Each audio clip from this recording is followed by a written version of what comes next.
মুসলমান যার গন্তব্য আখিরাত, যার গন্তব্য কবর, যার গন্তব্য পরকাল, সে এত পাগল ছাগল হয় না, তার জীবনে এত লাগাম ছাড়া হয় না, তার জীবনে এত ছন্ন ছাড়া হয় না। আজ আমাদের জিন্দিগি একমাত্র আল্লাহর কসম আখিরাত জীবনে নাই বলে, পরকাল আমাদের জিন্দিগিতে নাই বলে জিন্দিগির কোনো কিছুর শৃঙ্খলা নাই। কয় টাকা রোজগার করলে চলে এটাও বোঝে না, এটাও বোঝে। শুধু দুনিয়া, শুধু দুনিয়া, শুধু দুনিয়া সাজাচ্ছে। প্রয়োজনই শেষ হয় না, প্রয়োজনই শেষ হয় না, প্রয়োজনই শেষ হয় না, জরুরতই শেষ হয় না। তিনও ছেলে বিদেশ পাঠাই লাইছে, নাতিও বিদেশ পাঠাইছে, তবুও শেষ হয় না অভাব, তবুও অভাব শেষ হয়। হ্যাঁ, কারণ কি? ওই যে আখিরাতের কথা যে মনে নাই, আখিরাতকে মনে নাই। দুনিয়ার ব্যাপারে পরিকল্পনা হইল 600 বছরের। দুনিয়া মনে করতেছে 600 বছরের আগে মরতো না, দুনিয়া মনে করছে 900 বছরের আগে মরতো না, অথচ হায়াত মাত্র 60 বছর। তাও সবার জন্য সমান, সবার সমান। কথা বলেন না কেন? অমিনকুম মান ইউতাওয়াফা মিন ক্বাবলু, কোরআনুল কারীমের মধ্যে বলে আল্লাহ, আমি তোমাদের জিন্দেগির 3টা হালাত বানাইছি। একটা হলো তিফল, শিশু, আরেকটা হলো শাবাব, যৌবন, আরেকটা হইল বুড়ো, শিয়ুখ, বৃদ্ধ। আল্লাহ বলেন এই 3টা হালাত, আতফাল, শাবাব, শিয়ুখ। আতফাল মানে শিশু, শাবাব মানে যৌবন, শিয়ুখ মানে কি? বৃদ্ধ। তাহলে আমার জীবনের হালাত কয়টা? আল্লাহ বলেন এই 3টা পর্যন্ত আমি সবাইকে, মানুষকে পৌঁছাই, তবে সবার জন্য না। কোরআনে আল্লাহ বলেন অমিনকুম মান ইউতাওয়াফা মিন ক্বাবলু, আমি 3টায় পৌঁছবার আগে আগেই অনেককে কবরে নিয়ে আসি, মৃত্যু দিয়ে দেই। 10 বছরের বাচ্চা কবরে যায় না, তাহলে তো সে তো 2টা পাইল না। 30 বছরের যুবক কবরে যায় না, তো সে তো বৃদ্ধকালীন হালাতটা। আপনি চাচা বুড়ো হয়েছেন দেখা আমিও বুড়া হব, এর কি নিশ্চয়তা আছে? কথা কন না। উনি মুরব্বী হয়েছে দেখা আমরা সব যুবক এরম বুড়া হব, এর নিশ্চয়তা আছে? তাইলে যে বাচ্চা মায়ের কোলে, ওই বাচ্চা যে জওয়ান হবে, তার নিশ্চয়তা আছে? নাই তো বাজার, নাই তো। অতএব আখিরাতকে যে মিলায়, পরকালকে যে মিলায়, সে জীবন পায়, সেই হায়াত পায়, সে বেঁচে থাকার মজা পায়, সে আখিরাতের মজা পায়, বিশ্বাস জিন্দিগির মজা পায়। সবচেয়ে বড় কথা হলো স্বস্তি পায়, তৃপ্তি পায়, জীবনের একটা শৃঙ্খলা পায়। কোনো নাফরমান সুখে নেই, আল্লাহকে নারাজ করে। দোস্ত, এটা আমার হযরত বলে, আগুন লাগলে, যে ঘরে আগুন লাগে, যে বাড়িতে আগুন লাগে, যে মহল্লায় আগুন লাগে, সেখানে 5 বছরের বাচ্চাও আরামে খেলে না, সেই বাচ্চাও দৌড়াদৌড়ি করে। ঠিক কিনা বলেন? আগুন লাগছে যেখানে, ওইখানের পাশের বাচ্চাটাও তখন আর কি করে না, মানে কেউ সুখে থাকে না, সবাই অস্থির। আপনার ঘরে আপনি টেলিভিশন চালায়া জাহান্নামের আগুন জ্বালায় দিলেন, আপনার ছেলে সারা রাত উলঙ্গ ছবি দেখে মোবাইলে, আপনার ঘরে আগুন জ্বালায় দিলেন। আপনার স্ত্রী বেপর্দা, আপনি আগুন লাগায় দিলেন। আপনার মেয়ে বেপর্দা, আপনি আগুন লাগায় দিলেন। এত এক ঘরে এত আগুন লাগলে সুখে থাকে কেমনে? কে রে বাপ, সুখে থাকবে? যুবকের চেহারা দেখেন, বেনামাজি ছেলেদের চেহারা দেখেন, একটার চেহারার মধ্যে কোনো দয়া মায়া আসেনি, একটার চেহারার মধ্যে কোনো সৌন্দর্য বলতে কিছু আসেনি, কোনো নূর আছে কিনা, মায়া আছে কিনা দেখেন। আপনি হাঁটতে চলতে দেখেন, যতগুলো ছেলের শরীর নাপাক, পায়জামা নাপাক, প্যান্ট নাপাক, লুঙ্গি নাপাক, যত পুরুষের পেশাব করে পানি নেয় না, এগুলো চেহারার মধ্যে কোনো মায়া দয়া না। নাপাকের আবার মায়া দয়া আসবে কোত্থেকে? শয়তান যার সাথে লাগাই থাকে, মিশে থাকে, তার প্রতি মানুষের মায়া আসবে কোত্থেকে, দয়া আসবে কোত্থেকে? এজন্য এটা বোঝার দরকার, এটা অনুভব করা দরকার বাজান। আমরা এই কথাটাই আমি আপনাদেরকে আজকে বললাম, নবীজির সেই কথা আবারও বলছি। হে ভাইয়ারা, বাবারা, আপনারা, আমরা যারা ওলামা, আপনারা যারা মসজিদের ইমাম, আমরা যারা হুজুর, আমরা যারা মোল্লা মুন্সি, আমরা আসছি শুধু এই কথা বলার জন্য, কারামাতুদ দুনিয়া ওয়াল আখিরা, আমরা দুনিয়াও সাজাইতে, আখিরাতও সাজাইতে, একসাথে মিলাইতে আসছি। আমরা দুইটা একসাথে মিলাই। আমরা একটা সাজাই না, দুনিয়ার জরুরত আলহামদুলিল্লাহ পূরণ হয়, আখেরাতের নেকিও কি হয় অর্জন। আমি যদি 3 ঢোকে 1 গ্লাস পানি খাই, 3 ঢোকে শুরুতে বিসমিল্লাহ বললাম, খাওয়ার শেষে পানি আলহামদুলিল্লাহ বললাম, এতে পানি খাওয়া হবে না? তৃপ্তি মিটবে না? নেকি হবে না? তাহলে আমার দুনিয়াও হইল, আখেরাতও হইল। কিন্তু তুমি এমনি গড়গড় করে পানি খাইলা, বিসমিল্লাহও বললা না, আলহামদুলিল্লাহও বললা না, 3 নিঃশ্বাসেও খাইল না, তোমার দুনিয়ার তৃষ্ণা কি হয়েছে? মিটছে, কিন্তু আখেরাত কিছু হয়নি। প্রত্যেকটা ক্ষেত্রে আপনি দেখেন, প্রত্যেকটা ক্ষেত্রে। তাইলে আমরা ভবিষ্যৎ, হুজুরদের ভবিষ্যৎ, মাদ্রাসার ছাত্রদের ভবিষ্যৎ, আমরা মনে করি আমাদের ভবিষ্যৎ একেবারে শেষ মাথা পর্যন্ত, যেখানে গিয়া আমার জিন্দেগির স্টেশন থামবে, আমরা ওইটা পর্যন্ত হিসাবে নিয়া একত্রে এরপরে জিন্দেগি মিলাই। আমাদের শেষ টার্গেট জান্নাতে পৌঁছা। কোথায় পৌঁছা? তাহলে আমরা এমন সবক শিখাই বাচ্চারে 6 বছরেই, যেই সবক আমার এক শব্দ, খাইরুকুম মান তাআল্লামাল কুরআনা ওয়া আল্লামা, আমাদের একটা কোরআনের শব্দ, একটা কায়দার অক্ষর, এটা তারে দুনিয়াও সুখ দিবে, এটা তারে জান্নাতেও পৌঁছাবে। হাট্টিমাটিমের মধ্যে এই নিশ্চয়তা নাই, আছে? আগডুম বাগডুমের মধ্যে এই নিশ্চয়তা আছে? 2 লিটল ব্ল্যাক বার্ডস এই ইংরেজি কবিতার মধ্যে এই নিশ্চয়তা আছে? হ্যাঁ, তো পাটিগণিত বীজগণিতের মধ্যে এই নিশ্চয়তা আছে, কিন্তু কোরআনুল কারীমের মধ্যে এই নিশ্চয়তা আছে কিনা বলেন? কোরআনুল কারীমের প্রতি অক্ষর আল্লাহ নবী বলছে কম পক্ষে 10টা নেকি হয়। আলিফ লাম মিম, আলিফ 10, লাম 10, মিম 10, 30। কয়টা নেকি হয়? না 30টা না, মজার কথা হলো 30টা না, 30টা না। এই ডান কাদের ফেরেশতা প্রথমে হিসাবে আসে 30 ওনার কাছে, কিন্তু উনি লেখার আগে আল্লাহ পাককে জিজ্ঞেস করে কত উড়াইতাম। আর আল্লাহ পাকের ওয়াদা আছে কোরআনে, প্রত্যেকটা নেক কাজকে আমি আল্লাহ তাআলা আমার দয়ায় বাড়াই, আমি বাড়াই। এই জন্য আল্লাহ পাক আবার ইঙ্গিত দেয়, ইঙ্গিত দিলে আল্লাহর বরাদ্দ পেয়ে ওই ফেরেশতা কারো জন্য 10 এই জায়গাটার মধ্যে 70 লেখে, কারো জন্য 700 লেখে, কারো জন্য 7,000 লেখে, কারো জন্য 70,000 লেখে, কারো জন্য 7 লক্ষ লেখে, কারো জন্য 70 লক্ষ লেখে, কারো জন্য 7 কোটি লেখে, কারো জন্য 70 কোটি লেখে, কারো জন্য 70,000 কোটি লেখে, 70 লক্ষ কোটি লেখে, কারো জন্য আল্লাহ বলে ফেরেশতা তুমি লেখো না, আমি আমার হাতে লিখব। ধারাবাহিক মেহনতে কেউ প্রথম দিন আবু বকর সিদ্দিক রাদিয়াল্লাহু তাআলা আনহু প্রথম বলাতেই কালেমা পড়ছে, প্রথমবারে শুধু একটা কথা জিগাইছে। আবু বকর সিদ্দিক আর নবীজি সাল্লাল্লাহু আলাইহি সাল্লাম ছিলেন বন্ধু আগের থেকে, এবং পিঠাপিঠি বয়স। নবীজির বয়স যখন 40 তখনই তো দাওয়াত শুরু করছে, ইসলাম প্রচার। তখন আবু বকর সিদ্দিকের বয়স 38, কিতাবে আছে মাত্র, যার কারণে আগের থেকেই মহব্বত ছিল।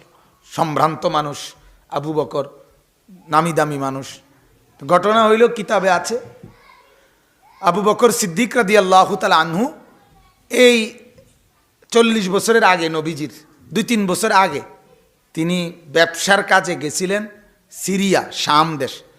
সেখানে আল্লাহ নবী সাল্লাল্লাহু আলাইহি সাল্লামের নবুয়তের আগেই তো ওইখানে গিয়ে আবু বকর রাদিয়াল্লাহু তাআলা আনহু 2-3 বছর আগে একদিন ওই শাম দেশে সিরিয়ায় থাকাকালীন একদিন রাত্রে একটা স্বপ্ন দেখছে। তো স্বপ্নের ব্যাখ্যাটা ওইখানকার গির্জার তৎকালীন সময়ের এক পাদ্রীকে জিজ্ঞাসা করছে, আমি এই স্বপ্ন দেখছি, স্বপ্নের ব্যাখ্যা কি? তখন ওই পাদ্রী বলছে স্বপ্নটা শুনে যে তোমাদের বংশে অচিরেই মুহাম্মদ নামে আখিরি নবী আসবে এবং তুমি তার প্রথম অনুসারীদের অন্তর্ভুক্ত হবে, এই ভবিষ্যৎবাণী করছে। তো হযরত আবু বকর সিদ্দিক রাদিয়াল্লাহু তাআলা কথা তো এটা শুনছে, এতটা বুঝেও আইছে না কি কইল, কেডা কখন কি হইব, যা আচ্ছা শূন্য রাখছে। এরপরে যখন এই আজকে প্রথম 40 বছর বয়সে নবীজি যখন আবু বকর সিদ্দিককে প্রথম কালেমার দাওয়াত দিছে এবং বলছে আমি নবী, আমি তোমাদের উপরে প্রেরিত, অতএব তুমি আমার কালেমা গ্রহণ করো বন্ধু। তখন আবু বকর সিদ্দিকের প্রথম কথা মিলে গেছে যে পাদ্রী তো বলছে মোহাম্মদ নামে একজন কি পড়বে কালেমার, আরে ইমান নবুয়তের দাবি করবে, আখিরি নবী হবে, তো আমার এই বন্ধুর নামই তো মোহাম্মদ। কথা বুঝেন না? তা আর একটু একটা প্রশ্ন করছে, শুধু মাদ্দালিল আলামা তাদ্দাই, দোস্ত তুমি যে দাবি করছো নবী, এ কথার দলিল কি, প্রমাণ কি? তুমি যে নবী এটার প্রমাণ কি? সুবহানাল্লাহ। আল্লাহর নবী কি বলছে জানেন? নবীজি বলছে আজীব কথা। নবীজি তখন, এটা নবীজির মুজিজা, আল্লাহ পাকের পক্ষ থেকে ইলহাম ওয়াহি জানানো। নবীজি বললেন আমার নবুয়তের দলিল হলো রুইয়াকাল্লাতী রাআইতাহা বিশ-শাম, তুমি যে গত 2-3 বছর আগে শামে সিরিয়ায় থাকাকালীন যে স্বপ্ন দেখছিলা, সেটা আমার নবুয়তের দলিল। আবু বকর বলে ওমা কিতে রেখো, আরে কি কয়, এই কথা তো আমি ছাড়া আর কেউ জানে না। ফাআনাকাহু কিতাবে আছে, আবু বকর তখন মুআনাকা মানে আল্লাহ নবীকে ভাবে জড়াইয়া ধরলেন, মুআনাকা করে না, একেবারে জড়িয়ে ধরলেন। ওয়া কাব্বালা বাইনা আইনাইহি, এবং 2 চোখের মাঝে কপালে এখানে চুমা দিলেন, চুম্বন করলেন। ওয়া আসলামা, এবং কালেমা পড়ে মুসলমান হয়ে গেল। তাহলে প্রথম দাওয়াতে শুন, ঠিক না? কয়দিন দেরি করছে? একদিনও না, একবারের দাওয়াতেই কি হয়ে গেছে? আর আবু সুফিয়ান কালেমা পড়ছে কতদিন পরে? তাহলে কি বোঝা গেল? কেউ এক কথাতেও বদলে যায়, কেউ লক্ষ কথাতেও বদলায়। আল্লাহর ফয়সালা থাকে যার জন্য যেমন। এজন্য হতাশ না হয়ে একই ব্যক্তির উপরে ঈমান আমলের মেহনত করা, আখিরাত পরকালের কথা বারবার বলা, এটা নামই ইসলাহি মজলিস। আমরা এটা চাই। আসলে এই ছোট মজলিসকে আমি বড় মাহফিলের চাইতে বেশি গুরুত্ব দিই। আমি ব্যক্তিগতভাবে আমি ফিকির করি যে এটাতে ফায়দা বেশি হয়, উপকার হয় বেশি, কথা শোনার মনোযোগী হয়। আর যদি সেটা চলতে থাকে ধারাবাহিক, মানুষের জিন্দিগি বদলায়। এক কথা আজকে কারো দিলে লাগে নাই, আগামী মাসে লাগবে, পরের মাসে লাগবে, পরের মাসে লাগবে দিলে। আস্তে আস্তে বলতে এটা একসময় কি লাগে? দিলে লাগে। এজন্য প্রত্যেকের কাছে অনুরোধ, ইসলাহি মজলিস এই মাসিক, 2 মাসে হোক, 3 মাসে হোক, প্রতি মাসে হোক, যেমনে সুবিধা হয়, কিন্তু চালু রাখলে ভালো। ছোট হোক, অল্প হোক, 20 জন মানুষ, 20 জন যদি দিনদার হয় তো 20 কোটি কাফের বেঈমান, তার সামনে 20 জন ইমানদারের দামই বেশি। আপনারা শুনছেন, একজন ইমানদার নারী, একজনের আল্লাহু আকবার সারা পৃথিবী আলোকিত করে দিছে। একটা মেয়ে মাত্র কি পড়ছে? আল্লাহু আকবার বলছে। তাইলে শত শত যুবক তাদের জয় শ্রীরামের সামনে একটা মেয়ের আল্লাহু আকবার গোটা পৃথিবী কাঁপাইয়া ফেলছে, তো বিশ্ব কাঁপছে। আমার হযরত আল্লামা মুফতি মুশতাকুন নবী কাসেমি শায়েখ দামাত বারাকাতুম আশ্চর্য কথা বলছে। কয় যে এই মেয়েটার জবান দিয়ে আল্লাহ তাআলা কেন আল্লাহু আকবার বলাইছে জানেন? হুজুরে বলে সারা পৃথিবীতে আল্লাহ তাআলা চাচ্ছিলেন, হঠাৎ করে মালিকের একটা ইচ্ছা হইছে যে কাফের বেঈমান তোরার মুখ দিয়েও আল্লাহু আকবার এই কথাটা আমি বাইর করুম, রাখ, আমি দেখাইতেছি, কইতি না হুন আমি কয়। তো এই মেয়েটা যখন বলছে, সারা পৃথিবীর সংবাদ চ্যানেল, সারা বিশ্বের একযোগে এটা প্রচার করছে। এখন প্রচার যে করছে, সবগুলোর সংবাদ পাঠক যারা সংবাদ পড়ে, এদের মধ্যে লক্ষ লক্ষ তো কাফের আছে না? কথা বলে তো এরা তো এই কথাটা কইতে হইছে যে এই মেয়েটা কি কইছে, বুঝেন না কথাটা? মেয়েটি আল্লাহু আকবার বলছে, এই কথাটা কম লাগছে না? তো এটা কইতে হলে তো এবড়িও কম লাগছে, এবড়াও কম লাগছে। যে আল্লাহু আকবার কইতে হইছে না, এবং বেপর্দা মহিলা খবর পড়ে, কিন্তু এ বেড়ি কইতে হইছে পর্দানশীল নারী, এক হিজাবি নারী পর্দানশীল নারী কইছে আল্লাহু আকবার। এটা কোন লাগে? বেড়ি নিজে বেপর্দা, আল্লাহ বলছে। এবারে এখন সারা বিশ্বটা জিগাইছে না যে কি কইছে? ও আল্লাহু আকবার কইছে। কি আমনে কোনছে কি কইছে? আল্লাহু আকবার কইছে। মালিক বলে কইতা না, সবার মুখে আল্লাহ তাআলা উচ্চারণ করেছে সুবহানাল্লাহ। আল্লাহ তাআলা প্রমাণ করে দিয়েছেন তিনিই বড়। কে বড়? আল্লাহই বড়। এজন্য বাপ, এটা অনুরোধ, এটা বোঝা উচিত। আমরা আমাদের জিন্দেগির পরিবর্তন দরকার। আমরা আমাদের এই কথাটা আমরা বোঝা উচিত বাজান। ইসলাম দুইটাকে একসাথে মিলাই দিয়েছে। নবীজির এই কথাটা এতটা দামি কথা যে আবু সুফিয়ান, আমি দুনিয়ার সম্মান আখিরাতের সম্মান একত্রে নিয়ে আসছি। আমি যেটা বলছি তোমাদেরকে সেটা দুইটা একসাথে কাজ করে। দুনিয়াও সাজায়, দুনিয়ার প্রয়োজনও পূরণ করে, আখিরাতের প্রয়োজনও পূরণ করে। তোমারগুলো শুধু দুনিয়া যদিও পূরণ করে, কিন্তু আখিরাত পূরণ করেন। আপনারা আমি উদাহরণ দিই, তাহলে আপনি বুঝবেন। এই যে মেসওয়াক, আপনার টুথব্রাশ, এটা শুধু আপনার দাঁতই পরিষ্কার করে, আখিরাতের পুঁজি হয় না এটা দিয়ে। কিন্তু আল্লাহর কসম, এই মেসওয়াক, এটা দিয়ে দাঁতও পরিষ্কার হয়, দুনিয়ার প্রয়োজনও পূরণ হয়, আর এই মেসওয়াকের কারণে আখিরাতে নেকি অর্জন হয়। তাহলে একই সাথে এটা আমার দুনিয়ার কাজও সারতেছে, এটা আমার আখিরাতেরও কি করতেছে? পুঁজি বানাইতেছে। আপনার ডাইনিং টেবিল, এটা দ্বারা ভাত খাওয়া হয়, আপনার দুনিয়ার জরুরত পূরণ হয়, কিন্তু আমার দস্তরখান, এটা দ্বারা ভাত খানাও হয়, আমার আখিরাতের সুন্নত আদায়ের নেকিও হয়।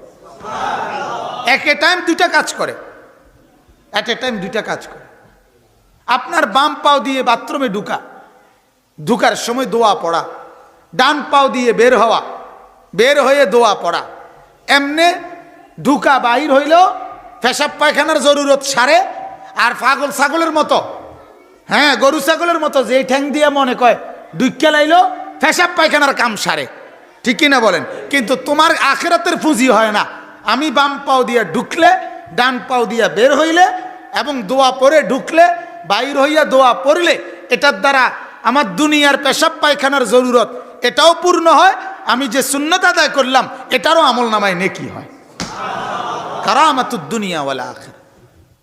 প্রতিটা এরকম, প্রতিটা এরকম, প্রত্যেকটা এরকম। তুমি মিলে নিছো যে এতটা বাজে নাটক, এর আগে আমার কাম সারতে হইব, এর ভিতরে আমার নাটকের সামনে বইতে হইব, এতটার ভিতরে আমার মোবাইল সাউন্ডের সুযোগ, আমি এর আগে আগে কাজ সারতে হইব, এতটার থেকে মোবাইল চালামো। তো তুমি তোমার দুনিয়ার আরাম আদায় করতেছ, আর আমি হিসাব করছি এতটা বাজে আমার জোহরের নামাজ, এর আগে আমাকে এই কাজ সারতে হইব, এর ভিতরে আমারে মসজিদে ঢুকতে হইব, ঠিক কিনা বলে? এতটা বাজে আমার মাগরিব, এতটা বাজে আমার হিসাব। তাহলে তোমার সময়ের হিসাবে আখিরাতের বরকত হয় না, দুনিয়ার প্রয়োজন পূরণ হয়। আমার সময়ের হিসাব করিলে নামাজকে সামনে রাখার কারণে আমার আখিরাতের পুঁজিও হয়, দুনিয়ার প্রয়োজনও পূরণ হয়। আমি ডাক্তারের সাথে কথা বলি, আমার বাচ্চাদের দেখাইছি, যে কয়দিনে প্রত্যেকবার আমার ছোট বাচ্চাটা আজকে কয়েকদিন ধরে সর্দি ঠান্ডা টুন্ডা লাগিয়ে রয়েছে, এ পর্যন্ত 3 বার ডাক্তার দেখাইছি। 3 বারে ডাক্তারের লগে আমি এটা কথা কইছি, ভাই ডাক্তার সাহেব আমার আসরের আগে সেরে দিতে হইব, আমার আসরের পরপরই মাহফিলে রওনা দিতে হইব। তাহলে আমার হিসাব কি? আসর। কথা বোঝেন নাই? আমার কাজ সারতে হবে কখন? আসরের আগে। আমারে পথ দিতে হইব কখন? আসরের পরে। তাহলে আমার সময়ের হিসাব করতেছি আমি কি দিয়া? আমনে হলো ভাত খানার হিসাব দিয়া। আমি এতটার ভিতরে ফেডার বুক লাগবো ভাত খামু, আপনি হিসাব করতেছেন টেলিভিশন দেখা নিয়া, আপনি হিসাব করতেছেন মেহমান আসা নিয়া, আমি হিসাব করছি নামাজ নিয়া। তাহলে যিনি নামাজের হিসাব করে জিন্দিগি চালায় তার প্রতি সেকেন্ডে নেকি হইতে থাকে। আবার দুনিয়ার প্রয়োজনও পূরণ হয় কিনা বলেন না? তাহলে জিতুকুম বিকারামাতিদ দুনিয়া ওয়াল আখিরা। মুসলমান এটা বোঝা দরকার, আমরা এটাই বুঝতে চাই। ইসলাম মানলে, কোরআন মানলে, রাসূলুল্লাহর সুন্নাত মানলে, ইসলামী শরীয়তের বিধান মানলে জীবনটা শৃঙ্খলা হয়, শৃঙ্খলা থাকে। যত ছেলে আপনি দেখেন, যত মুসলমান ফজরের নামাজ পড়ে না, এদের জীবনে কোনো শৃঙ্খলা নাই। এতে কোনোদিন 7টা, কোনোদিন 8টা, কোনোদিন 7:30, কখন ওড়ে, কখন মোতে, কখন খায়, কখন নাস্তা করে, কিচ্ছুর কোনো হদিস নাই, আগাও নাই, মাথাও নাই। তার জিন্দেগির কোনো শৃঙ্খলা বলতে কিছু নেই। তার রাতে ঘুমাবে কখন, টার্গেট নাই। সকালে উঠবে কখন, টার্গেট নাই। আমার রাতের ঘুম এশার আগে হবে না, আমার সকালের ঘুম ফজরের আগে শেষ হইতে হবে, এটা আমার টার্গেট আছে। আমাকে 5:50 জামাত, আমারে 5:30 ভিতরে উঠতে লাইতে হইব, নাইলে আমি জামাত পাইতাম না। তাহলে আমার একটা হিসাবের কি আছে, জীবনের ধারাবাহিকতা আছে, জীবনের একটা গন্তব্য আছে। কিন্তু যারা বেহায়া বেনামাজি, এদের জিন্দিগির কোনো গতি নাই, এদের জীবনের কোনো হিসাব নাই। এদের জীবনে বেপর্দা মহিলা বাজারে ঘুরে, এক জোড়া জুতার লাগিয়া 3টা ঘন্টা সময় লাগায়, কারণ তার তো জীবনের কোনো কি নাই, লক্ষ্য উদ্দেশ্য নাই। তার হইল এক জুতার জন্য পুরা বাজার যদি ঘুরতে পারে, এটার মধ্যে তার কামিয়াবি। আর আমার কথা হইল, আমার যা যা দরকার বিবিরে বলে দিছি, তুমি সবই বলো, কাগজে লেখো, 1 ঘন্টার সময় আমার, 1 ঘন্টার ভিতরে সব শেষ করে নিতে হইব। আলহামদুলিল্লাহ 1 ঘন্টার ভিতরে 12,000 15,000 টাকার খরচ আমি কইরা করে আইলিতাম, অসুবিধা কি? জামা একখান কিনবা, 3টা জামা নিয়ে আসছি 3 পিস, তুমি এনতে একটা রাখতে লো, খালাস। নাহলে 2টা মনে করলে 2টা রাখো, আর একটা ফেরত দিয়ে দেবো দোকানে। ইডারে একটু ডিপ হইলে ভালো হইতো, ডিপটার মধ্যে একটু লাইট হইলে ভালো হইতো, হালকা ডিপ, হালকা লাইট, হ্যাঁ, বাড়ি লাইট, টর্চ লাইট, তারপরে দিয়া কি মোমবাতির আলো। এই এত ফাইজলামির কি দরকার আছে এটাতে? আপনি বলেন না, এটা কোনো দরকার আছে? কেউ কি আপনার 30 বছর জামা একটা ফিন দে, 50 বছর একটা জামা ফিনবা বেডি তুমি? তো এটাতে এমনি বছর খানিক পরে বদলাই এলাইবা, তো একটা ফিনলেই তো হইলো। জুতা এক জোড়া এত সাউনের কি আছে? না জুতা কাগো কিতা করতাম, জুতাটাই তো সহজ হয় না। কোন জুতাটা দিয়ে বুড়িরে ফিটলে সুবিধা হইব? বুড়ি এটাই তো সহজ করতাম, জুতা দিয়ে যে ফিটবো বুড়িরে, আশ্চর্য কথা, এটা কোনো কথা হলো না। ওয়ায়াজিদুহুম মিন ফাদলি, এটা কোরআনের আয়াত। মান জাআ বিল হাসানা ফালাহু খায়রুম মিনহা, যে একটা নেক কাজ করবে আল্লাহ তাআলা বলেন সেটা আমি 1 দিয়া 1 দেই না, 1 দিয়া 10 দেই না, আমি আমার ইচ্ছে মতে অনেক গুণ বাড়াই দেই, অনেক গুণ, অনেক গুণ বাড়িয়ে দেই। এজন্য বাবা এ কথাটাই বুঝতে শিখেন, এ কথাটাই বোঝেন। এই আয়াতটার বক্তব্য কি তাইলে দেখেন। আচ্ছা, এই কথাটাই আজকে যেহেতু আপনারা, আমি আর একটু লম্বা বলতাম, কিন্তু আসলে আপনারা সব আমার মহব্বতের মানুষ, অধিকাংশই আমি চিনি, তো বেশি লম্বা করতে পারছি না। আসার এই দূরত্বের আসলে জ্যামের কারণে বা মালিকের ফয়সালা, তো আমি এই কথাটাই বুঝাইলাম। 2টা কথা, এক কথা হলো ইসলাহি মজলিস বারবার হওয়া দরকার। কয়বার হওয়া দরকার? বারবার হওয়া। অনেকের এটা আপনার বলে অনেক সময় প্রতিদিন ওয়াজ, প্রতিদিন ওয়াজ, মানে ওনার কাছে ওয়াজের বেলায় মাসে 1 দিন রে প্রতিদিন মনে হয়, কিন্তু ভাতখানার বেলায় প্রতিদিন রে প্রতিদিনও মনে হয় না। সকাল রে কোনো আর দুপুর মনে হয় না, সকালে ভাতে 2টি খাইলেন, আবার দুপুরেও ভাত খায়। আবার কি আপনি প্রতিবেলা ভাত, প্রতিবেলা ভাত, কি ব্যাপার? আপনি তো শনিবারে ভাত খাইলেন, রবিবারে ভাত খান কেন? সোমবারে কেন ভাত খান? আপনি 1 শনিবারে ভাত খাওয়ার পরে কমপক্ষে 4 শনিবার পরে 5ম শনিবারে আপনি ভাত খাওয়া দরকার আবার। কিন্তু এই ব্যাপারে দুনিয়ার বেলায় এটা প্রতিদিন দরকার, সারাক্ষণ দরকার। আখিরাতের বেলায় এটা দরকার নেই। এটা আমাদের বদনসিব, এটা আমাদের বদনসিব, বহুত বড় মন্দ কপাল যে দুনিয়া বারবার দরকার, দুনিয়া বারবার, আখিরাত বারবার দরকার। এত ওয়াজ, এত ওয়াজ, এত মাদ্রাসা দিয়ে করে কি? এত ওয়াজ দিয়ে কি হইব? এত সাধুয়ান দিয়ে দরকার কি? একটা গাজি টাঙ্কি 1000 লিটারের, একটার ভিত্তে চা বানাই লইলে তো সুবিধা। একবার সুন্দর করে একটা গাজি টাঙ্কি বানাই লইলে 1000 লিটার, এটার ভিত্তে যদি চা বানায়, তাহলে তার এতটি দোকানে মিললে চা বেসন লাগে না, পুরাটা ইউনিয়নের মানুষ তো এনতিকে চা খাইতে আরে। আপনারা এই উদ্যোগ নেন। এটা কোন ইউনিয়ন? পৌরসভার এই সাইডে একটা গাজি টিঙ্কি কিনা সবাই আমি ওইটা ফুরে এলাম। এতটি চা দোয়ানের কি দরকার? ছোট ছোট কেটলি এতটি চা না বানাইয়া একটা বড় টাঙ্কি চা বানাইলে ভালো হয় না? কথা কন না, ভালো হয়নি তো এটা বালা না হইলে এটা এখানে এটা বলা। এই জন্য আমরা ভাববি বলি ইসলাহি মজলিস অল্প সময়ের এই বয়ানে উম্মতের ফায়দা হয়, দিল তৈরি হয়, আখেরাতের জজবা তৈরি হয়। আর এক কথা বারবার বললে কলিজার মধ্যে কি হয়? লাগে। আল্লাহর দয়ায় কারো প্রথমবার, কারো 10 বারের পরে, কারো 1000 বার পরে, কারো 1,00,000 বার পরেও আল্লাহ তাআলা তার জিন্দিগি কি করে? পরিবর্তন করে। তাহলে এটা দরকার কি না বলেন না? আমাদের মাওলানা জাহিদ ভাই সবসময় ফিকির করে, আমি সবসময় বলি তার ভিতরে এই ফিকিরটা আছে। মসজিদওয়ারি কিভাবে বেশি থেকে বেশি ইসলাহি মজলিস চালু করে। আমি সবার কাছে অনুরোধ করি আপনারা নিজ নিজ মসজিদগুলোতে 2 মাস পরে হোক, 3 মাস পরে হোক, 1 মাস পরে হোক, যেমনি সুবিধা হয় আপনারা এরকম মজলিস করার চেষ্টা করবেন। বলেন ইনশাআল্লাহ। 2 নম্বর কথা হলো আমরা আসছি আপনাদের কাছে এ কথা বোঝানোর জন্য যে ইসলাম মানলে, কোরআন মানলে, নবী মানলে, সুন্নত মানলে, দিন মানলে, আল্লাহর নবীর তরিকা মানলে দুনিয়াও পূরণ হয়ে যায়, আখেরাতেও নেকি পাওয়া যায়। ঠিক কিনা বলেন না? আর অন্যভাবে চললে দুনিয়া যদিও পূরণ হয় কিন্তু আখেরাতে কিছুই হয় না। অথচ আমাদের জীবন তো দুটোটা মিলাইয়া, দুনিয়াও আমার, আখেরাতও কি আমার, উভয়টা আমার কিনা বলেন না? অতএব কাগজের এই পিঠ এটার মধ্যে লেখা দিয়া পূর্ণ, কাগজের ওই পিঠে কোনো একটা হ্যান্ডবিল মনে করেন মাহফিলের, এই পিঠে কত লেখা, ওই পিঠ খালি। ঠিক কিনা বলেন? আল্লাহ তাআলা কোরআনুল কারীমের মধ্যে বলছে, বান্দা ইয়ালামুনা যাহিরাম মিনাল হায়াতিদ দুনিয়া, তুমি দেখছি দুনিয়াতে তোমার, এই কথাটাই মনোযোগ দিয়ে শুনে, এটার সাথে এই আয়াত, তাইলে আমার কথা শেষ।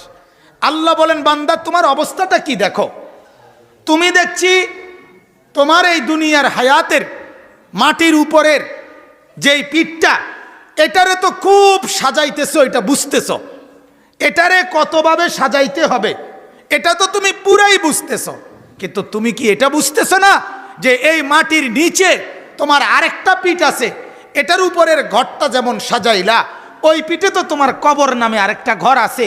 তো উপরের পিঠের ঘরটা তো এত চমৎকার, বাউন্ডারি ওয়াল, দালান, সোফা, খাট, ফার্নিচার, পালং, জাজিম, সব দরজা জানালা দিয়া এত সুন্দরে জমিনের উপরের ঘরটাকে সাজাইলা, তোমার জমিনের নিচে কবর নামে আরেকটা ঘর আছে, ওইটা সাজাইবা কখন?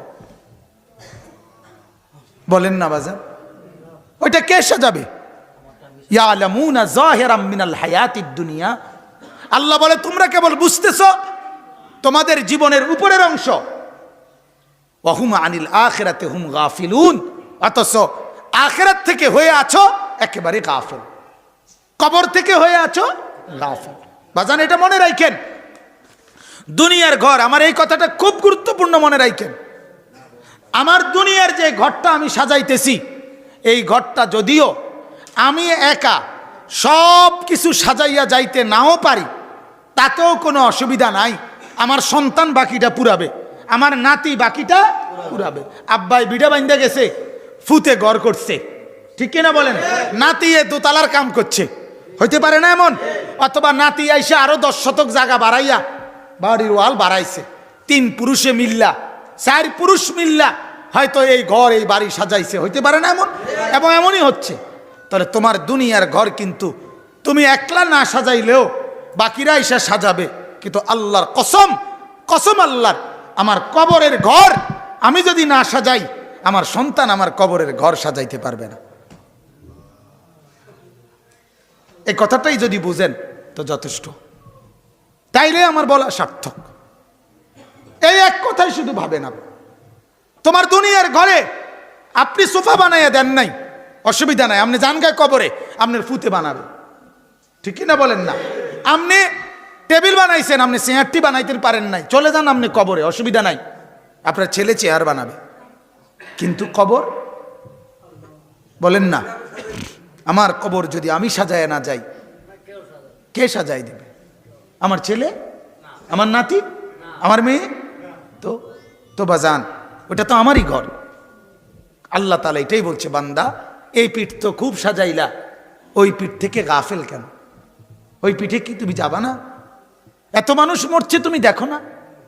এত লাশ, এত কবর, এত জানাজা, এত কবরস্থান দেখো না?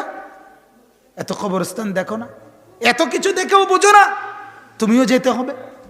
অতএব আল্লাহ তাআলা এখানে এটাই বলছেন, ওমা হাযিহিল হায়াতুদ দুনিয়া ইল্লা লাহবুন ওয়া লাইব। এই আয়াত সূরা আনকাবুতের 64 নম্বর আয়াতে আল্লাহ তাআলা বলেন যে, ও আমার বান্দা শোনো, এই তাম দুনিয়াটা তুমি যেটা নিয়ে এত ব্যস্ত, এটা আমি বানাইছি। কে বলেন তো? আসমান কে বানাইছে? জমিন, এর মাঝে যা কিছু, আপনার ঘরে যা, আপনার বাহিরে যা, আল্লাহর নাম বারবার বলেন। কে বানাইছে বলেন? এখন আল্লাহ বলেন, বান্দা এটা আমি বানাইছি, এটা আমার বানানো। আমি বলতেছি এটা হলো দুনিয়ার এই যা আমি বানাইলাম, এগুলো হলো তামাশা এবং খেলনা। কি কয়? খেলনা, তামাশা, তামাশা, লাহবুন ওয়া লাইব। এগুলো তামাশা, এগুলো খেলনা বান্দা, এগুলো খেলনা। আহা, কোম্পানি বলে, বানানেওয়ালা বলতেছে এটা খেলনা, আর আমনে কইতে আছেন না এটাই আসল। তুই কি পরিমাণ বেকুব তুমি, ঠিক কিনা বলেন না? বানানেওয়ালা বলতেছে এটা কি বানাইছি, আর হে কয় কি না এটাই আসল, এটাই আসল। এই গড়টা কাম সাইতেললে আর মূল্য দুঃখ নেই। এই সাদাত ডালাই দিতেললে আর আমার মূল্য কোনো দুঃখ নাই, আর কোনো আফসোস নাই। আশ্চর্য, মানে এটা আসল। অথচ আল্লাহ কি বলে? এটা কি খেলনা। খেলনা মানুষ ভেঙে ফেলে, খেলনা মানুষ ভেঙে যায়, খেলনা থাকে না। আল্লাহ বলেন আমার আসমান থাকবে না, জমিনও থাকবে না। বিশ্বাস কর বান্দা, আমি বানাইছি, আমি বলছি, অবানাইনা ফাওকাকুম সাবআন শিদাদা, আমি মাথার উপরে শক্ত মজবুত 7টা আকাশ বানিয়েছি। আল্লাহ বলেন যত মজবুতি বানাই তবুও এটা খেলনা। এই কারণে আমি আল্লাহ আবার বলতেছি, ইজাস সামাউন ফাতারাত, আমি বলছি ইসরাফিল ফু দিলে আমার সেই শক্ত আকাশ আমি ভেঙ্গে চুরচুর করে ফেলে দেব। তাইলে খেলনা এটা, এটা খেলনা। আমার যে প্রাইভেট কার আছে, আমার গাড়িটার মধ্যে আমি গত 2 দিন আগে আরো 2টা প্রাইভেট কার কিনছি। 2টা প্রাইভেট কার কিনছি, আমার গাড়িটার ভিতরে লইছি। ছোট একটা পলিথিনের ভিতরে 2টা প্রাইভেট কার, দোনোটার দাম 120 টাকা, 60 টাকা করে।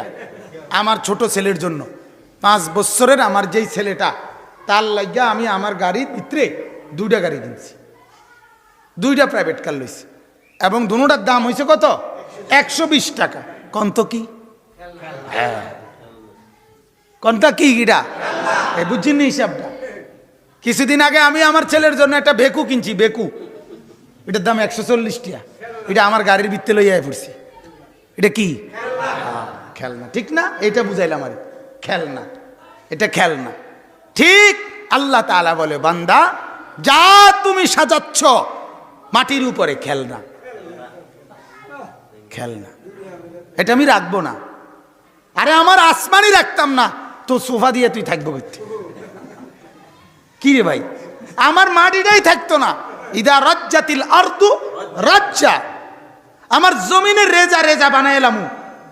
তো আমার জমিন মাটি না থাকলে তোর এই সোফা, খাট টাট, নুনের বাড়ি, ভাতের থালা, এটি কই থাকবো?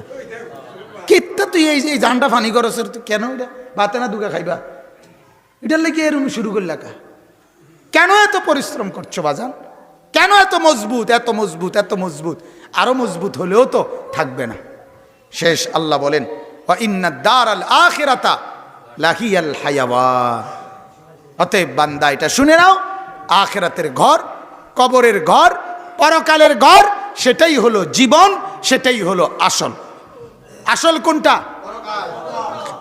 কবর। আখিরাত জান্নাতের ঘর, ওইটা কি? আসল ঘর। এজন্য ওই ঘর জীবনে ভাঙবো না, ওই ঘরের ব্যাপারে আমি বলছি খালিদিনা ফিহা আবাদা। ওইটা কত দিনের বলেন না, কত দিনের? আর এটা কয় দিনের? ভেঙে ফেলবো। এটা খেলনা, এটা খেলনা, ওটা আসল। কাজে খেলনার মধ্যে ডুবে আসল ভুলে যেও না। লাউ কানু ইয়ালামুন, আল্লাহ বলে বান্দা বেশি ভালো হয় যদি তুমি আমার এই কথাটা বোঝো। লাউ কানু ইয়ালামুন, আল্লাহ বলে বান্দা যদি এটা বোঝো, তুমি আমার এই কথাটা যদি বোঝো যে এটা খেলনা ওইটা আসল, তাইলেই বেশি ভালো হয়। কিন্তু আল্লাহ বলে ওই আয়াত যেটা বললাম, অথচ তুমি বুঝতেছো উল্টাটা। ইয়ালামুনা যাহিরাম মিনাল হায়াতিদ দুনিয়া, তুমি বুঝতেছো উল্টাটা, খেলনাটাকেই তুমি বুঝতেছো, আসলটার ব্যাপারে তুমি কি গাফেল হয়ে আছো। আল্লাহ বলে তুমি যেটা বুঝতেছো বান্দা এটা ভুল, আমি যেটা বুঝাইতে চাচ্ছি এটা আসল, এটা সঠিক। আল্লাহ তাআলা আমাকেও আপনাদের সবাইকে, জওয়ান বুড়ো সবাইকে আখিরাত ভাবার, আখিরাতের ফিকির করার, কবরের ফিকির করার, পরকালের ফিকির করার তৌফিক দান করুক। সকলেই বলেন আমিন। আল্লাহ এই বাবার এই ফিকির আসে নাই যে আমার এই মেয়েটা এতে চরিত্রবান থাকবে কিনা, এটা তার আর ভাবনা নেই। তার হিসাব হইল কোনো রকমে যায় কিছু পড়লে টরলে এখন বিয়ে দিতে এলে ঝামেলা শেষ, বিয়ে দিতে পারছি ভেজাল শেষ। এবারে জামাইয়ের বাড়িতে গিয়া হেতিটা হেতি যেটা মনে করিটা করুক, আমার আর টেনশন নাই। জামাইয়ের কান্দে সোয়ার করে দিছি, জিন সোয়ারের মতো তুলে দিছে, খালাস। নাই তো যদি আখিরাত ফিকির করত তাহলে এমনটা হতো না। আল্লাহর নবী সাল্লাল্লাহু আলাইহি ওয়াসাল্লাম নিজের মেয়ে ফাতেমাকে বিয়ে দেওয়ার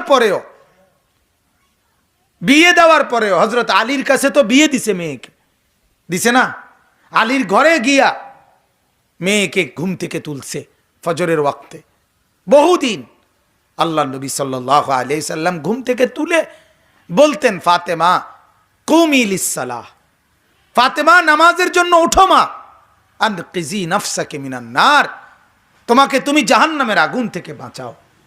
ফা ইন্নী লা উগনি আনকা মিনাল্লাহি শাইআন, ফাতেমা আমি মুহাম্মদের মেয়ে এই পরিচয় দিলে হাসরের ময়দানে আমি তোমার কোনো উপকার করতে পারবো না।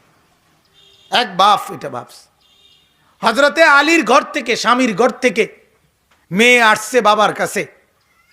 বাবা তো রাহমাতুল লিল আলামিন, গোটা পৃথিবীর রহমত তিনি, যার কলিজার মধ্যে দয়ার কোনো শেষ নাই।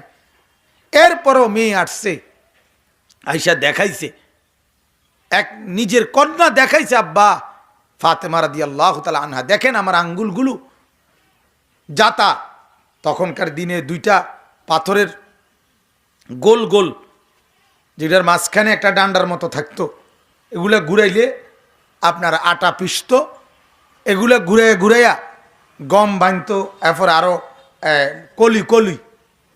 কলুই না কলুই, এগুলারে কি করতো, কলুই বানাইতো ডাইল আপনার আমি তো দেখছি, আমার একবারে ছোটবেলায় আফসা মনে আছে, আমি দেখছি আমার দাদি যে এগুলো ঘুরাইতো, আমি দেখছি এটা, এগুলারে জাতা বলে। সমান সমান গোলাকার দুইটা পাথর, মাঝখান দিয়ে একটা কি আংটার মতো, এটা ঘুরাইতো। তো আয়েশা রাদিয়াল্লাহু, আরে ফাতেমা বলে, আব্বা এই জাতা ঘুরাইতে ঘুরাইতে, আটা পিষতে পিষতে আমার আঙ্গুলগুলো সব কড়া পড়ে গেছে, দাগ হয়ে কড়া হয়ে গেছে, শক্ত হয়ে গেছে আঙ্গুলগুলো, গোড়া গোড়া। আর প্রতিদিন কূপ থেকে এই রশি দিয়া পানি তুলতে তুলতে কাঁধে টাইনা আমার এই কাঁধের মধ্যে দাগ পড়ে গেছে, আমারে একটা দাসী দেন। আপনি যুদ্ধের ময়দান থেকে অনেক দাসী পাইছেন, আমাকে একটা দাসী দেন, সে আমার একটু সহযোগিতা করলে আমার একটু উপকার হবে। আজ আমরা সোফা, গ্যাস সিলিন্ডার, এরপরে আপনার ফ্রিজ, এরপরে এসি, এরপরে আপনার কাপড় ধোয়ার জন্য ওয়াশিং মেশিন, এরপরেও হেবুডির এই সংসারে কামে করিয়া গেলাম। হেবুডি শুধু কামে করিয়া গেছে,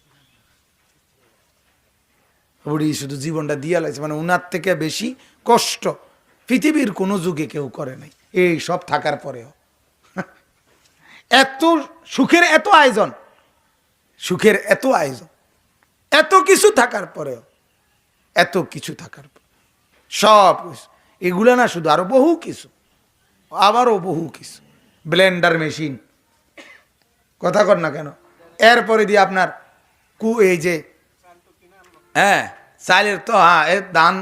আমি তো দেখছি মা আমারে বলছে যে ফুত তোর দাদা বিরাট বড় সংসার করত, তো একটু কোনো রকমে চুরি করে গোপনে তোদেরকে একটু দুধ খাওয়াইতাম। আবার দাদায় ডাক দিলে আমার মা ঘরে তো দৌড়াই আইসা সারা দিন ধান লইতো, সারা দিন। আবার মাগরিবের থেকে নিয়া বড় বড় টিনের মধ্যে করে এগুলো আবার এই মহিলারাই সিদ্ধ করত। কয়ের ভিতরে দিয়ে ভীষণ কানলে বাচ্চা কদ্দুর দুধ খাওয়াইতো, তাও দাদা ধমকাইতো, হ্যাঁ কোন সময় গেছে গা খবর নাই। এভাবেই তো ছিল আগের মুরব্বীরা। এটা শুধু আমার দাদা না, সবার সংসারেই এমনই ছিল।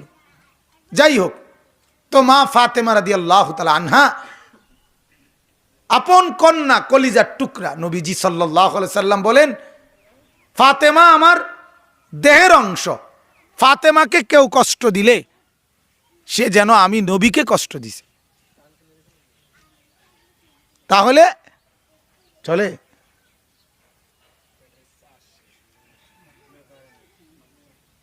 জি, ফাতেমাকে আল্লাহর নবী বলেন কেউ যদি ফাতেমাকে কষ্ট দেয় তো সেটা যেন আমি নবীকে সরাসরি কষ্ট দেয়।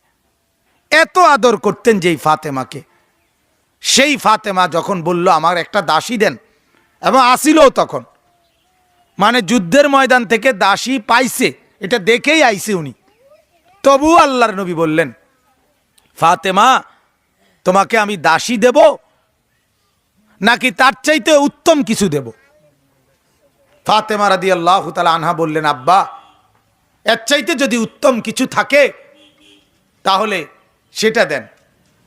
আল্লাহর নবী সাল্লাল্লাহু আলাইহি ওয়াসাল্লাম বললেন প্রতিদিন যখন ঘুমাইতে যাবা তখন ঘুমাইবার আগে 33 বার সুবহানাল্লাহ, 33 বার আলহামদুলিল্লাহ, 34 বার আল্লাহু আকবার এই তাসবিহ পড়ে ঘুমাইবা। এইটা দাসী বান্দির চাইতেও তোমার জন্য অনেক উত্তম। তাহলে মেয়ে চাইলো দুনিয়া, বাবা দিলেন আখিরাত। সন্তান চাইছিল দুনিয়া, কষ্টে পয়রা চাইছে, তবু আল্লাহর নবী বলে নাই, বলছে ফাতেমা এখনো গরিব সাহাবীদের ঘরে ঘরে দাসী বান্দি পৌঁছে নাই, এই অবস্থায় আমি কিভাবে তোমাকে দেই? তুমি এই তাসবিহ পড়ো, এটাই তোমার উত্তম হবে। তাইলে আমি অনুরোধ আপনাদের কাছে, মা বোন আপনারা যারা আসছেন, আপনারা মডেল হন মা, আপনারা আরো বেপর্দা নারী যারা চতুর্দিকে আছে আপনারা তাদের জন্য আপনারা আদর্শ হন। অর্থাৎ আপনাদেরকে দেখে যেন আরো মহিলারা নেককার হয়। মা একটু ফিকির করেন, নিজের উপরে একটু দয়া করেন, নিজের উপরে একটু রহম করেন। এক সন্তান, আমি বললাম মা আপনি মার কাছে, মা নিজেকে বরবাদ করেন না, নিজেও বরবাদ হইয়েন না। যে নারী বেপর্দা বাহির হয় সেই বোন নিজে তো বরবাদ হয়ই হয়, হাজারো যুবককে বরবাদ করে দেয়, হাজার হাজার পুরুষকে গুনার বাগী করে এই বেপর্দা নারী। কত বড় ক্ষতিটা করে। মহিলা তুমি নিজেও নষ্ট হইলা, তুমি সমাজটাও নষ্ট করলা, তুমি নিজেও নষ্ট হইলা, এলাকাটাকেও তুমি বরবাদ করলা। তোমার বিরানি এগুলো পচা গেছে, হালাইলা, এখন যেই যায় হে নাকে দুর্গন্ধ, তো তুমিও কষ্ট পাইলা, আবার তুমি রাস্তার পাশে ফালাইয়া এখন তুমি বাকি মানুষেরও কি দিলা? কষ্ট দিলা। তো তুমি নিজেও জাহান্নামী হইলা, আবার রাস্তার বেপর্দা বাইরেয়া এই যুবকগুলোকেও জাহান্নামী বানাইলা। তো তুমি তো এক নিকৃষ্ট দুর্গন্ধ আবর্জনা, ডাস্টবিনের চাইতেও খারাপ, ডাস্টবিনের চাইতেও খারাপ। ডাস্টবিনের ময়লাও তো মানুষ লিখে রাখে শহরে বন্দরে, নির্দিষ্ট স্থানে ময়লা ফেলুন, নির্দিষ্ট জায়গায়। অতএব আমি অনুরোধ করছি, নিজের জীবন নষ্ট করেন না, আরো পুরুষদের জীবনও নষ্ট করেন না। আল্লাহ তাআলা আমাদেরকে তৌফিক দান করুক। যেই আয়াতখানা সূরা নিসার প্রথম আয়াত আমরা পড়তেছি, আগেও পড়েছি, এখনো পড়লাম, এই আয়াতের তরজমা আজকে শোনেন। আল্লাহ তাআলা বলেন সূরা নিসার প্রথম আয়াতে, বিসমিল্লাহির রহমানির রহিম, ইয়া আইয়ুহান নাস, হে মানুষ, লোক সকল। পৃথিবীর সমস্ত মানুষকে লক্ষ্য করে আল্লাহ তাআলা এই আয়াত উল্লেখ করেছেন। কোরআনুল কারীমের ব্যাপারে একটা কথা মনে রাখতে হবে, আমাদের এই কিতাব কোরআন, এটা ঈমানদারের জন্য হেদায়েত, এটা পৃথিবীর সমস্ত মানুষের জন্য হেদায়েত। এটা হুদাল্লিল মুত্তাকিন, এটা হুদাল্লিন নাস। কোরআন আল্লাহ ভীরু ঈমানদারকেও হেদায়েত দেয়, কোরআন পৃথিবীর সবাইকেও হেদায়েত দেয়। আজকের গোটা পৃথিবীও যদি তাদের দুনিয়া শান্তি প্রতিষ্ঠার চেষ্টা করত, তাইলে আপনার অবশ্যই কোরআন দিয়েই সম্ভব। কিন্তু কোরআন থেকে বিচ্ছিন্ন, যার কারণে আর শান্তি প্রতিষ্ঠা করতে পারে না, নিজের গায়েই নিজে আক্রমণ করে। এই যে এই মুহূর্তে রাশিয়া এবং ইউক্রেন যুদ্ধ হচ্ছে, রাশিয়াও খ্রিস্টান, ইউক্রেনের মানুষগুলোও খ্রিস্টান, দোনোটাই কাফের। কিন্তু শুধুমাত্র রাশিয়া বিশাল বড় এরিয়া, অনেক বড় অংশ নিয়ে রাশিয়া, বিশাল বড় একটা পরাশক্তি, রাশিয়া সুপার পাওয়ার। কিন্তু এরপরেও ইউক্রেনের একটি নির্দিষ্ট সীমানা দখল করে নেওয়ার জন্য ওই দেশের সাধারণ জনগণের উপরে এবং ভবন, দালান, বিল্ডিং সব কিছুর উপরে দেদারসে আক্রমণ করতেছে আজকে 2-3 দিন। তাইলে দেখেন আপনি, মানুষ যখন আল্লাহ ভুলে যায়, মানুষ যখন পরকাল চিনে না, মানুষ যখন জবাবদিহিতার থেকে নিজেকে মুক্ত ভাবে, তখন আর কার উপরে কে আক্রমণ করে এটারও হদিস থাকে না, নিকৃষ্টতার আর সীমা থাকে না। এজন্য আল্লাহ পাক রব্বুল আলামিন বলতেছেন, ইয়া আইয়ুহান নাস, ও মানুষেরা, পৃথিবী শান্তি চাও, নিরাপত্তা চাও, সবাই ভালো থাকতে চাও, তাহলে আমি আল্লাহ বলছি, ইত্তাকু রাব্বাকুম, তোমরা সবাই মিলে তোমাদের রব, তোমাদের পালনেওয়ালা, তোমাদের প্রতিপালক আল্লাহকে ভয় করো, আল্লাহকে ভয় করো। আল্লাহর ভয় এটা ছাড়া, আল্লাহর ভয় ছাড়া, তাকওয়া ছাড়া এই পৃথিবীতে সুখ, শান্তি, নিরাপত্তা, স্বস্তি আর কোনো কিছু দিয়েই আপনার হবে না, হবে না। ও র্যাব আনছে মানুষের নিরাপত্তার জন্য, র্যাবের বিরুদ্ধে অভিযোগের শেষ নেই। কথা বুঝছেন না? আমাদের কুমিল্লা বটগ্রামের, আমাদের পুরা কুমিল্লা জেলার একজন মুরব্বী, কুমিল্লা জেলা কওমি মাদ্রাসা সংগঠনের সভাপতি আল্লামা নুরুল হক সাহেব দামাত বারাকাতুহুম, ওই মসজিদে একবার আসছিল না ইমাম সাহেব হুজুর, অনেক বড় বুজুর্গ আলেম, আল্লাহ আলা আলেম। হুজুর একদিন বলছিল বয়ানে, কি বলমু, ওষুধের মধ্যে রোগ। কিসের মধ্যে রোগ? ওষুধ যেটা এটাই মধ্যে রোগ। সাবানে কি, সাবানের মধ্যেই ময়লা লাগিয়ে রয়েছে, যেটা দিয়ে কি সাফ করবে ওইটাই কি লাগিয়ে রয়েছে, ময়লা লাগিয়ে রয়েছে। যে ওষুধ দিয়ে রোগ সারাবে, ওষুধ নিজেই কি হয়ে রয়েছে, রোগ হয়ে রয়েছে। তো ঠিক আল্লাহকে বাদ দিয়ে যে যত কিছুই করে, যে যত কিছুই, মানুষের সুখ, মানুষের নিরাপত্তা আসে না। এজন্য আল্লাহ তাআলা বলেন, ইয়া আইয়ুহান নাস, সূরা নিসার প্রথম আয়াত, হে মানুষেরা, হে লোক সকল, হে পৃথিবীবাসী, সমস্ত মানুষ তোমাদেরকে বলছি, ইত্তাকু রব্বাকুম, তোমরা সবাই তোমাদের রব আল্লাহকে ভয় করো, আল্লাহকে ভয় করো। দেখেন এখানে দুইটা শব্দ, একটা হলো ইত্তাকু, আরেকটা হলো রব্বাকুম। ইত্তাকু শব্দের অর্থ হলো তোমরা ভয় করো, রব্বাকুম শব্দের অর্থ হলো তোমাদের পালক, প্রতিপালক, লালন পালনকারীকে। আল্লাহ যে আমাদের লালন পালনকারী, লালন পালনকারী যে প্রত্যেকের আল্লাহ, এটা সবাই মানে। পৃথিবীর কেউ যারা দেবতা মানে, মূর্তি পূজা করে, যারা যেখানে, তারা কেউই একথা বলে না যে ওই দেবতাই তারে লালন পালন করে, এটা বলে না কেউ। তারাও বুঝে এটা লালনকারী পালনকারী সবাই মানে আল্লাহ। এজন্য হিন্দুরাও বলে ভগবানের কৃপা, ঈশ্বরের দয়া, ঈশ্বরের দয়া। ওই আপনার বেগমাবাদের এদিক দিয়া যে একটা হিন্দুদের মন্দির আছে, দেবিদ্যার যাইতে পড়ে, ওইখানের মধ্যে লেখা আছে জয় দয়াময়।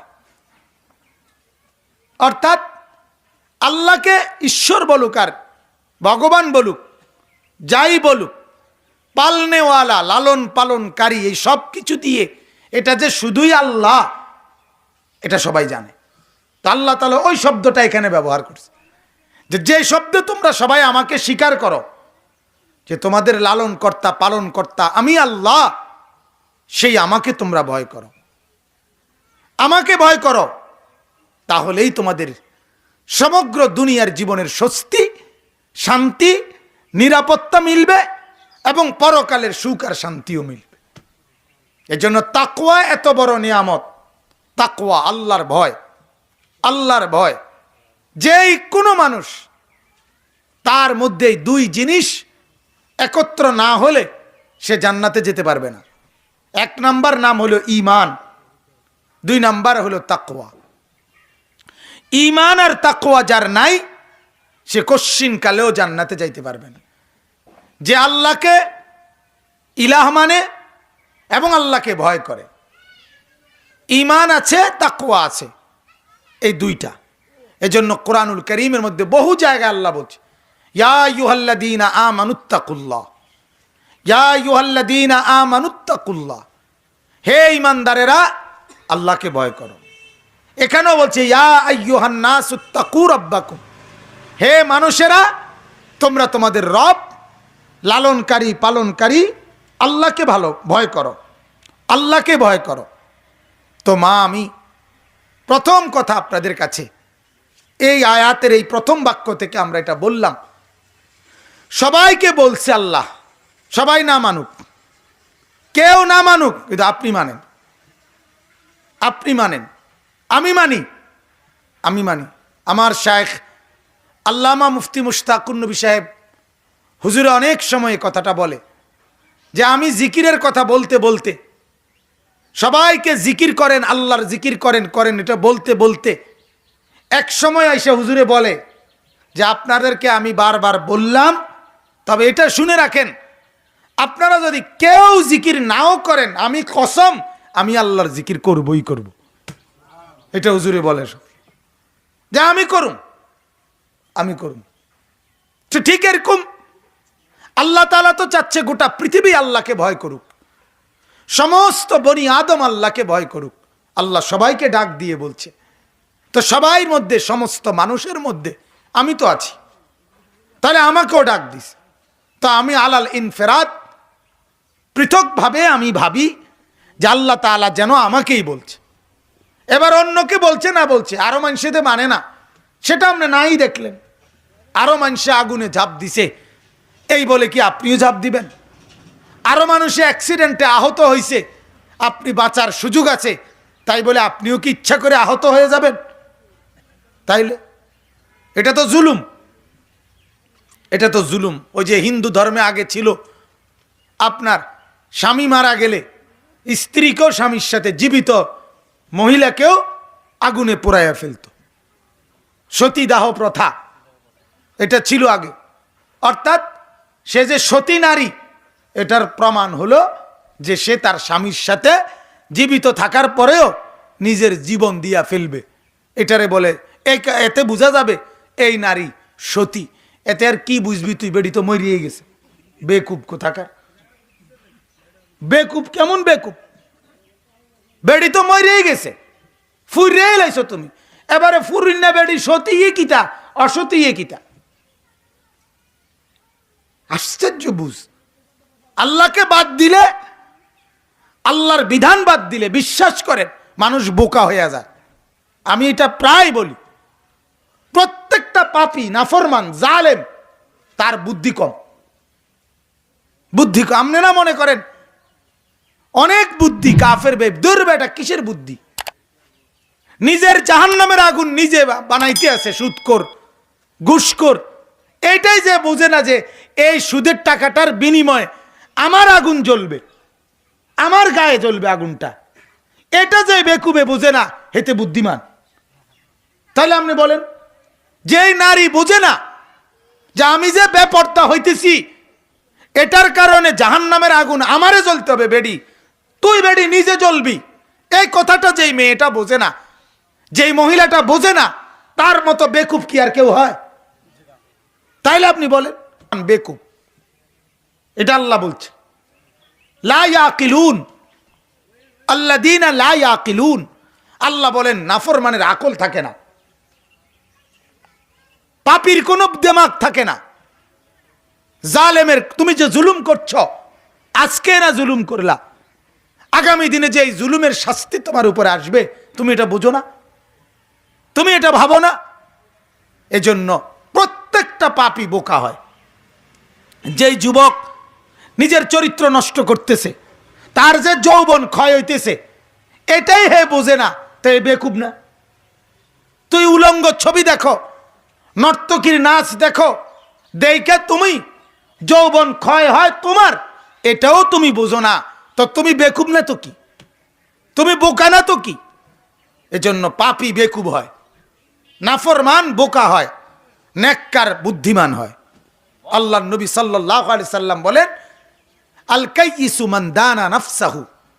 বুদ্ধিমান সে যে নিজের হিসাব রাখে, ও আমিলা লিমা বাদাল মাউত, তার মৃত্যুর পরে যে তার লম্বা জিন্দেগি আছে ওটার জন্য আমল করে। আল্লাহর নবী বলেন সে বুদ্ধিমান। ওয়ালা আজিজু মান আতবা নাফসুহু হাওয়াহা। নবী বলে আজেজ, দুর্বল, অক্ষম, ব্যর্থ, অপদার্থ, একেবারে আমি বলি ডাইরেক্ট দজবঙ্গ, বেকুব সে। আল্লাহর নবী বলেন মান আতবা নাফসুহু হাওয়াহা, যে তার মনে যা চায় তারই অনুসরণ করে। আল্লাহর নবী বলেন এটা অপদার্থ। এটা কি দার্থ? এটা অপদার্থ, এটা পদার্থই না, কোনো এটা লাশাই, এটা কোনো জিনিসে না, এটা ফায়জামাও না, ফ্যানও না, হাফ প্যান্টও না, কিচ্ছু না। এটা প্লাস্টিকও না, রাবারও না, কিচ্ছু না। এটা একটা অপদার্থ। এটা ওয়াতামান্না আলাল্লাহ, চলে নিজের মন মতো, আশা করে আল্লাহর কাছে আল্লাহ মাফ করে দিব। আপনারে মাফ করে দিব আল্লাহ, আপনার কাছে আল্লাহ তাহলে এইরকম বিপদে পড়ে গেল, কি ঘটনাটা কি? আপনারে লই আল্লাহ এত ঠেকাই পড়ে গেল, ঘটনাটা কি? বলেন নাউজুবিল্লাহ।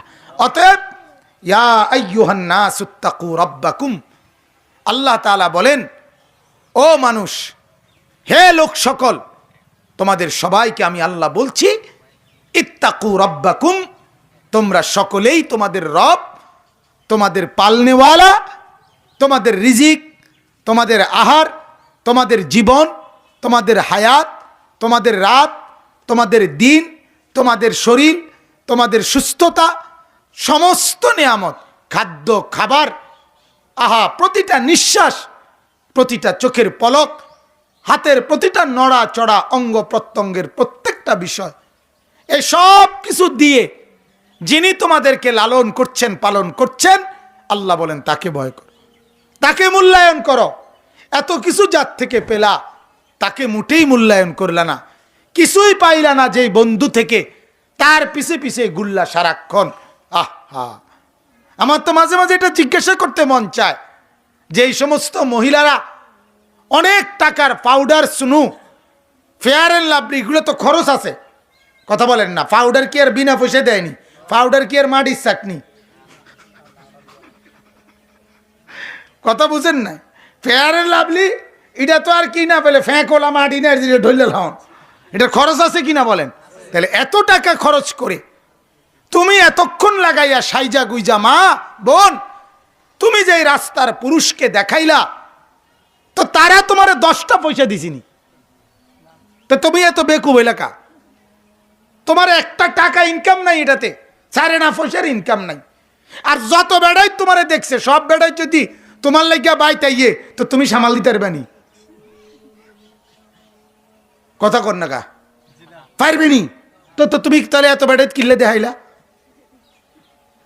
এত বেড়াই তোমার দরকার নেই আগে, এটা কোক হে বুড়ি, কথাটা বুঝছেন না?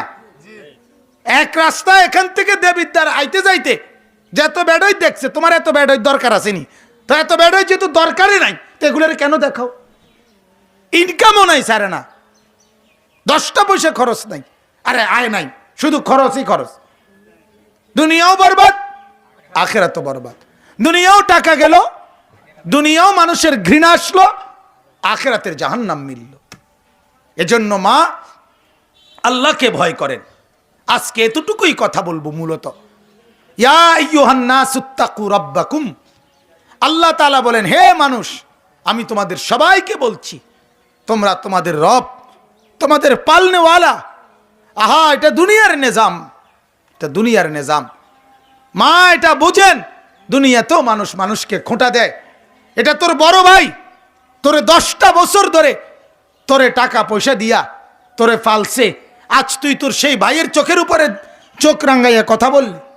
এটা তোর বাপ, তোরে 30টা বছর লালন পালন করছে, আজ তুই তোর বাবার বিরোধিতা করলি। এইভাবে দুনিয়ার মানুষও লালনকারী পালনকারীর অবাধ্যতা করিলে মানুষ খোঁটা দেয়, দেয় কিনা বলেন?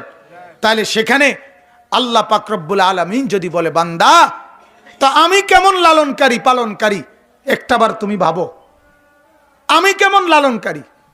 তোমার মা তোমারে লালন করছে, আমি দিছি দেখে আনা। তোমার বাবা তোমাকে পালছে, এটা আমি দিছি দেখে আনা, আমি দিছি দেখে আনা।